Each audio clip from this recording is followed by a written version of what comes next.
I know, everyone and their mothers made a video on this, but have you guys heard the rumors? Super Smash Bros. Is coming back! Apparently at some point in the future, but because I'm gonna try and predict which characters are gonna get in. Because that worked out so well for me last time. Look, I know what you're thinking. Previous people have let their personal biases come in to alter their view on what a Smash 6 could look like. How are you going to prevent yourself from putting in your own personal biases into the speculation video? Well, I've got a solution for that. These are the characters that I want in for no other reason than that I like the games they come from. Okay, are we clear on that one? Alright, now let's get to the real shit. Okay, so for this first one, I would be pretty surprised if they weren't in the game. I think they're pretty much a lock-in, and it's Noah from Xenoblade Chronicles 3. I know, another JRPG sword fighter, but hear me out. You know, Nintendo always likes to put their latest and greatest thing inside the game, for better and for worse. So yeah, just as like another advertising opportunity, I think that they'll probably get in. Okay, for the next one, just listen to me for a second. Pokemon, as of recently, hasn't been doing too great. ZA was panned, Scarlet and Violet was also panned, Sword and Shield, even though not as much, was also kind of panned by series veterans. Point is, Pokemon games have not been doing well for like the past few years, so maybe instead of pulling from the newest generation that they always have been doing for like years at this point, maybe they would go back to the past and pull one from there. And that's why I'm going to make an out of left field prediction and go with Blaziken from Gen 3. If there's one thing that Sakurai has liked over the years, it's fighting game characters, and I think Blaziken would be a pretty easy one to translate into that format.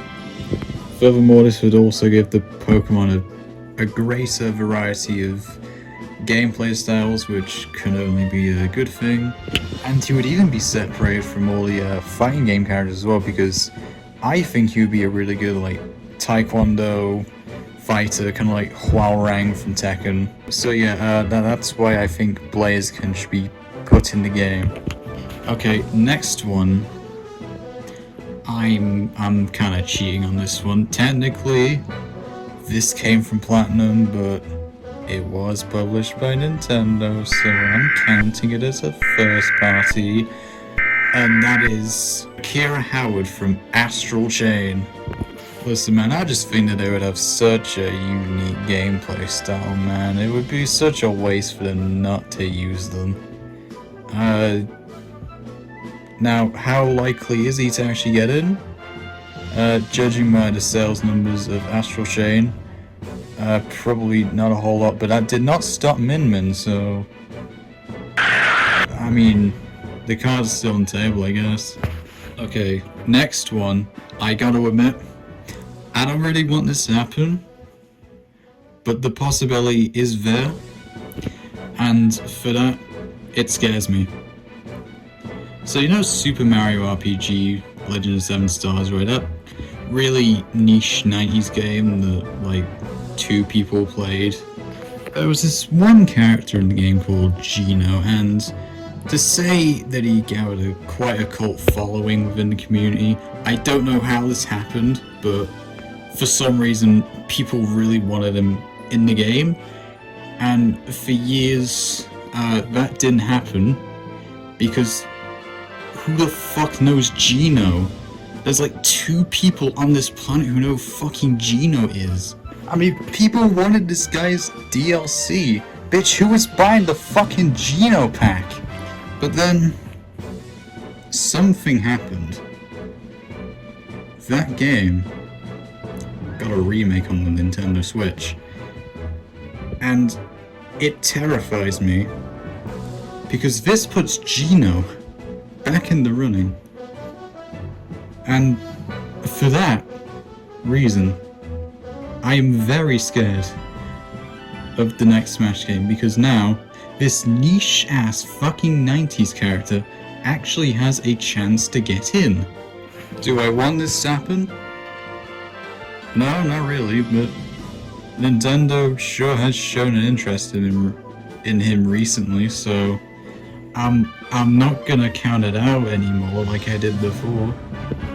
Alright, the next character comes from a very recent game, and that is Sylux from Metroid Prime 4 Beyond.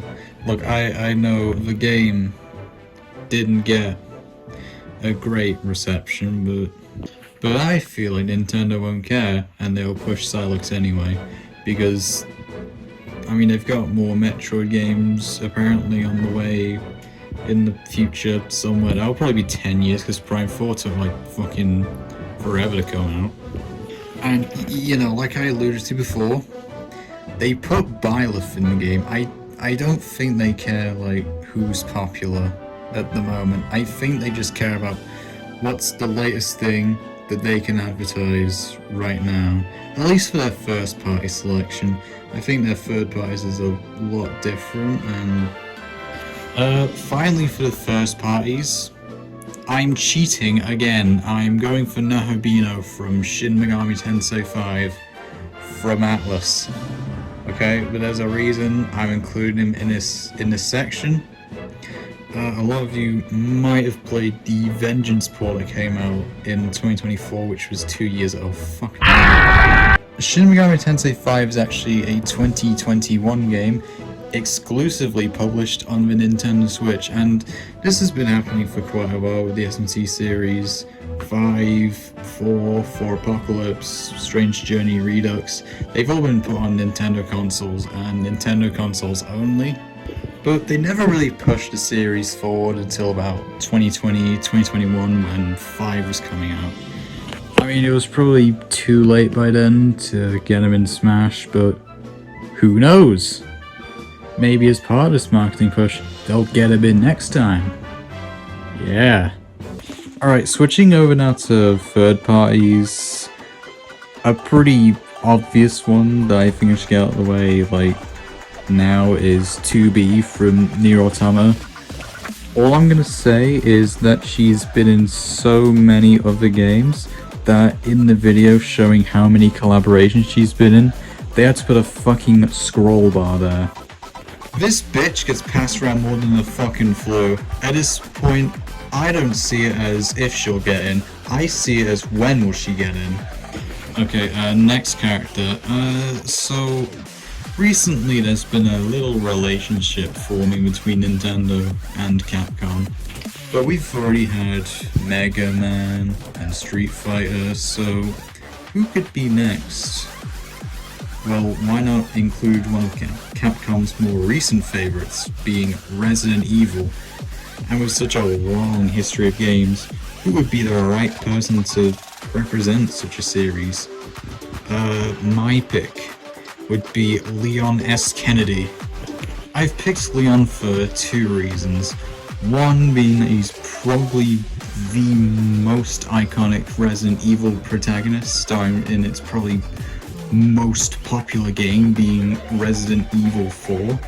And also, since this is like a teen fighting game, they probably won't be able to use guns all that much. So what I think they could do with Leon Kennedy is his kicks, his knives, his axes, basically bring a more melee-based character from an otherwise gun-heavy game. I also think it would help get women into the game as well. Okay, for the next character, for the last 2 games in the series, it's been co-developed by Bandai Namco, and you know, I think for their long years of service, maybe they would want another fighter in the game.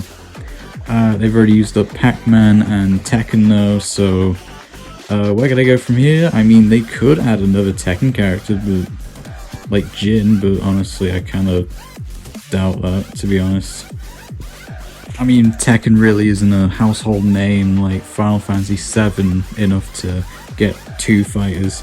So I think what will happen instead is they go to another franchise, and quite possibly their most popular JRPG franchise. So they have, this is another anime swords fighter, I'm sorry.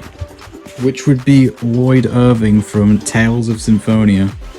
Honestly, I really like the game, and I just think for all of the hard years that Bandai Namco has served on the franchise, maybe they deserve another thing in return. The reason really is just as simple as that, to be honest. I don't really have anything else. A franchise that always gets thrown around as needing a second fighter is Sonic the Hedgehog, but I find that there's a bit of a problem with that. None of them are like big characters like the big dog Sonic.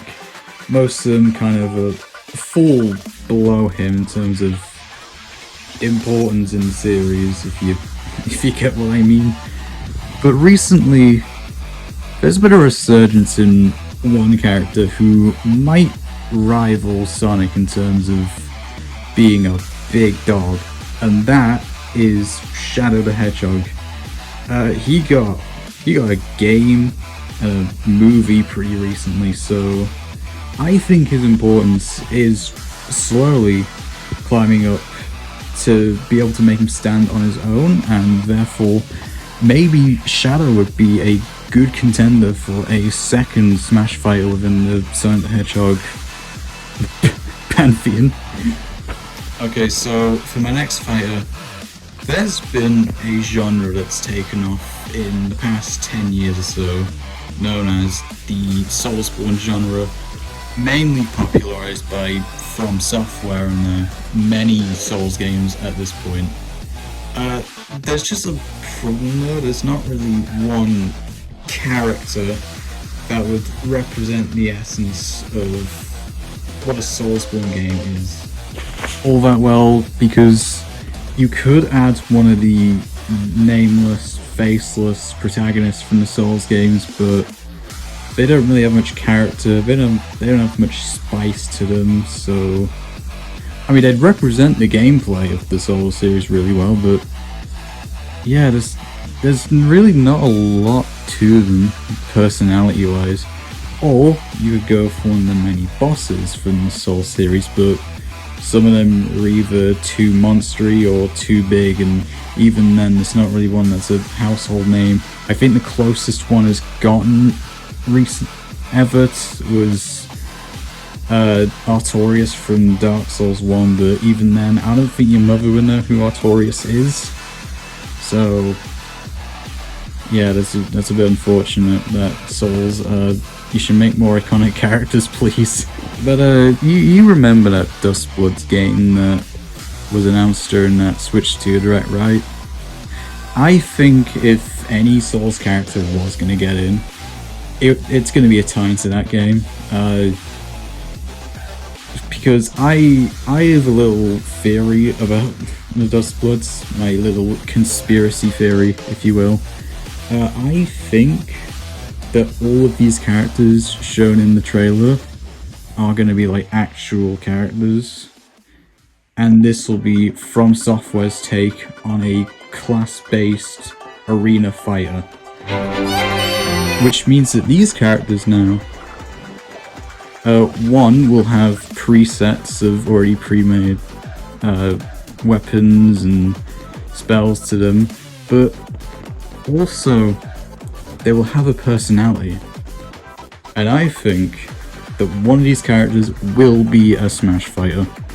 As for which one, I do not know. The trailer was a bit too vague on that one, so I'm just gonna put down that it's a Duskblood rather than any one of them. And for the final fighter, yes, I know I put Genji in the character I want, but don't necessarily think that'll happen.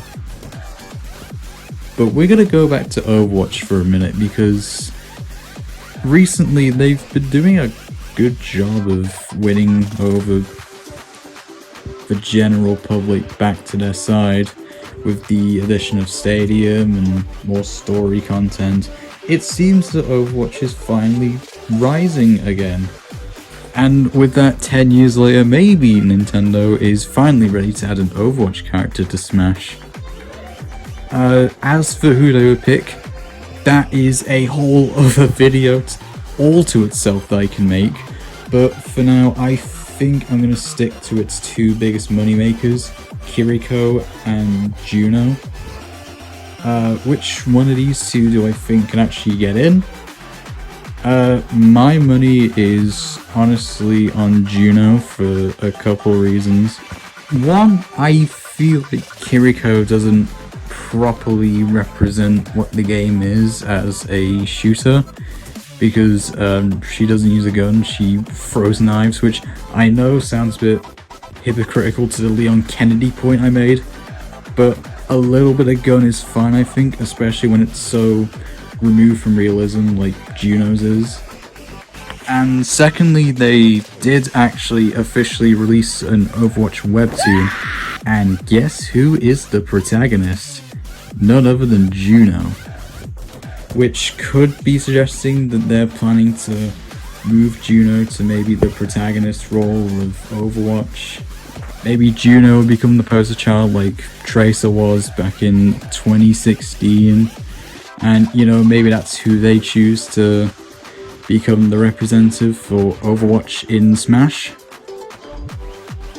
But honestly, who knows? It could be fucking any of them, to be quite honest.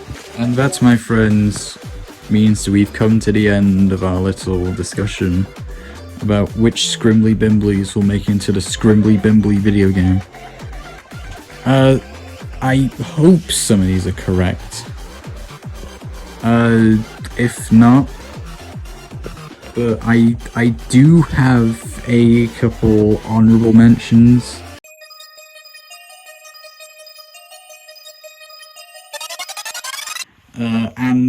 With that, video now is done. Check back in a year when they add fucking Gex to the game. Rocket Man!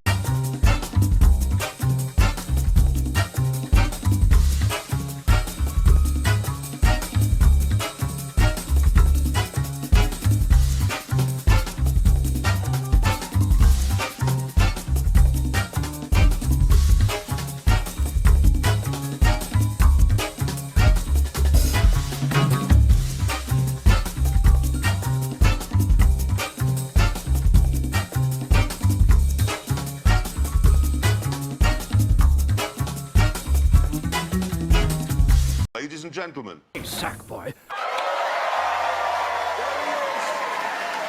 he is, that's his plane.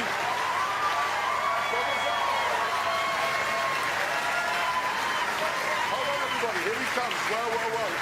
He is ready to jump. He is ready to jump. And there he goes! That is amazing to see one doing his own stunts. Yeah, I know, and he is looking good. And I tell you what, when he gets here, I do want to talk to him about that Little Big Planet. A, what it was like to punch The negativitron. and B, oh, hang on.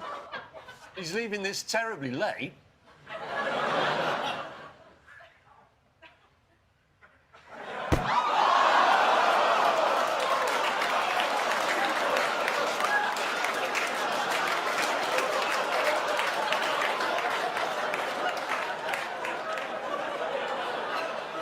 Right.